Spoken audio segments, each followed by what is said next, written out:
Alright, inani pagkuha sa decal sa tuang mga motor, no. So kung wala tay blower, katong heat nga blower or heat gun, kani second option ni siya para mas dali. Bubuwa na to ng tubig ang decals. Mo ni ang technique nun sa pagtanggal sa sticker.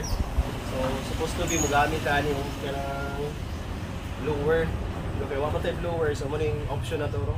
Para mas dali matanggal ibig na katong mga lugay na kay nagamit ng mga sticker. Kung after mga 3 years, dahil nainitan, kahit na kayo tanggalon dahil sani. So, ang option na ito paggamit, pagtanggal is gamitin na itong tubig. So, yung sa pagtanggal guys. Bukuha na itong tubig na hinay para muhumok ang sticker.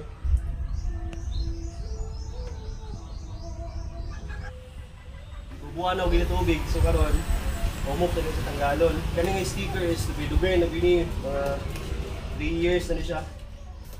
Company sticker, pag hindi siya, ani lagi siya kadali tanggalon. Hindi na kayo siya, lagi nagbubukuha, lagi na tubig.